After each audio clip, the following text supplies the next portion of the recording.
다른 시대, 다른 선택, 그러나 대물림된 근현대사를 살아온 3대의 이야기. 아부조부. 리뷰 시작합니다. 첫 장면은 중앙에 기철이가 있고 양옆에 한복을 입은 할아버지와 제수복을 입은 아버지가 있었습니다. 기철에 독립군 할아버지와 B씨급 전범인 아버지를 양쪽 주머니에 넣고 다닌다 라는 말과 함께 공연은 시작됩니다.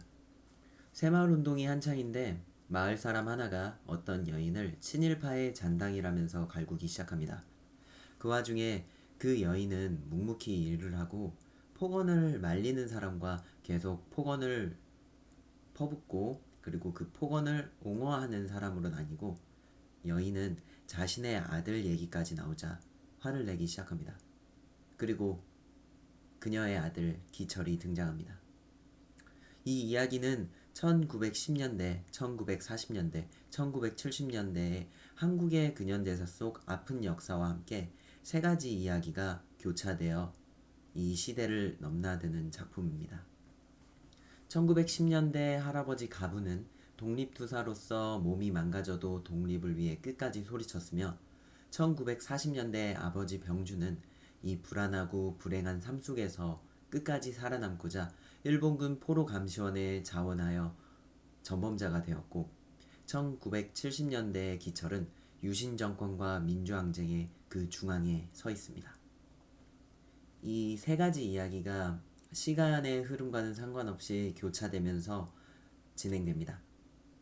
이 교차되는 이야기를 시대별로 풀자면 1910년대 가부는 독립만세 운동을 하다가 몸이 만신창이가 되고 뿐만 아니라 자신의 큰 아들도 잃게 됩니다. 그리고 1940년대 시대에 반항하여 궁핍한 삶을 살았던 아버지 가부가 못마땅했던 병주.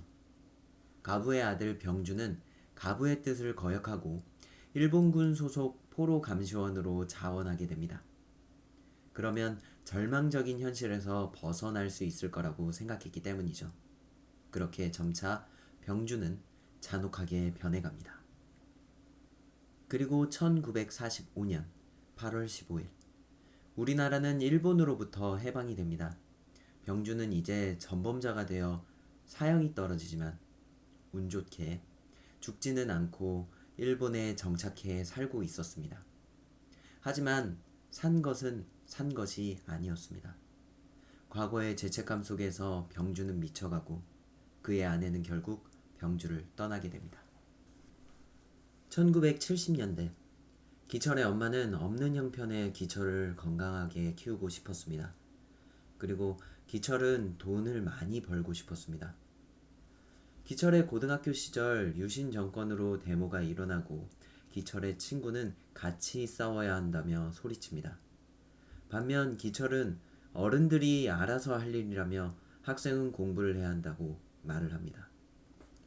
어느새 시간은 흘러 서울에 있는 공장에 취직한 기철과 기철의 친구.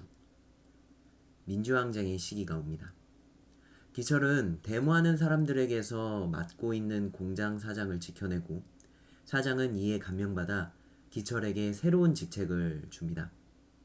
이렇게 기철의 직책이 올라가고 회사의 임원이 되어 데모하는 사람들을 무력으로 정리하기 시작합니다.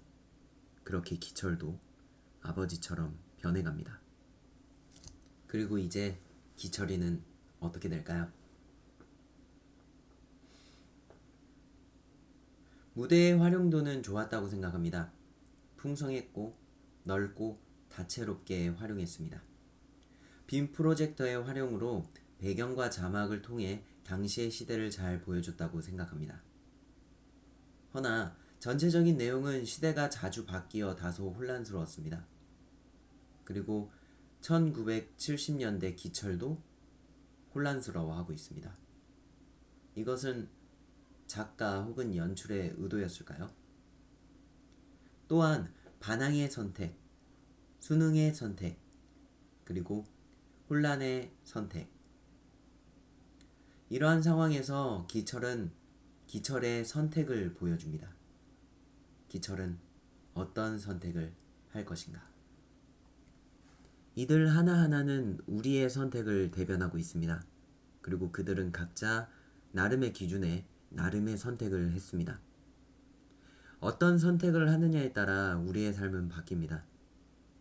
어떤 선택은 후회를 남길지도 모릅니다. 그러나 선택의 결과는 아무도 모릅니다. 이들은 정확히 말하자면 그 시대에 맞게 어떻게든 끊임없이 살고자 했습니다. 모두의 선택은 생존에 의해 나온 선택이었습니다. 그러나 기철의 선택에서는 그의 양쪽 주머니 중에 병주의 주머니가 더 무거웠던 것 같습니다. 저는 기철을 통해서 병주를 보았기 때문입니다. 과연 그의 선택은 옳았을까요? 선택의 판단은 미래의 역사가 결정합니다. 과연 저라면 당시에 어떤 선택을 했을까요? 그리고 그 선택이 과연 옳았을까요?